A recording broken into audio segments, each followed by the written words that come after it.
Shalom, saudara dan saudari. Selamat datang kembali. Nggak ada dari kita yang suka mengalami rasa sakit. Tapi coba lihat kembali hidup kita seringkali justru di masa yang paling berat. Kita bertumbuh paling dalam. Lewat luka, lewat jatuh, lewat hal-hal yang kita nggak pernah minta. Tapi sekarang kita tahu, Tuhan pakai itu untuk membentuk kita. Sebelum kita masuk lebih dalam, mari kita mulai dengan membaca firman Tuhan. Amsal pasal 20 ayat 30, bilur-bilur yang berdarah membersihkan kejahatan dan pukulan membersihkan lubuk hati. Terluka untuk sembuh. Sekilas, ayat ini terdengar keras, tapi pesan yang disampaikan sangat nyata. Ada hal-hal dalam diri kita yang hanya bisa dibongkar dan dibersihkan melalui penderitaan. Saat hidup terlalu nyaman, kita mudah merasa kuat. Kita pikir kita sabar, kuat, pengertian, sampai ujian datang. Dan baru di situ kita sadar siapa kita sebenarnya. Itulah yang dimaksud Amsal ini. Rasa sakit bisa menyentuh bagian terdalam dari hati kita dan memurnikan kita dari dalam. Rasul Paulus juga mengalaminya.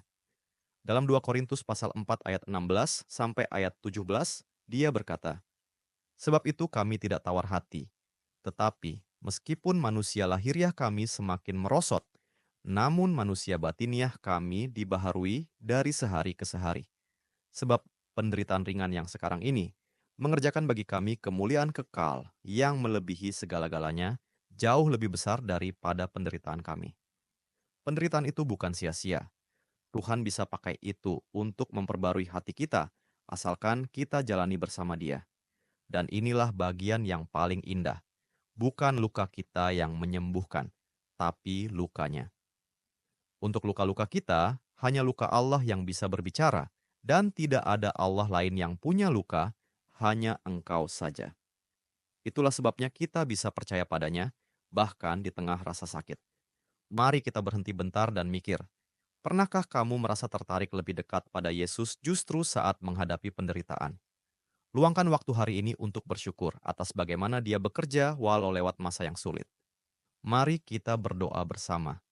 Tuhan Yesus Kristus, hanya Engkaulah di antara semua Allah yang disembah di dunia ini yang bisa menjawab luka kami, karena Engkau sendiri memilih untuk terluka bagi kami.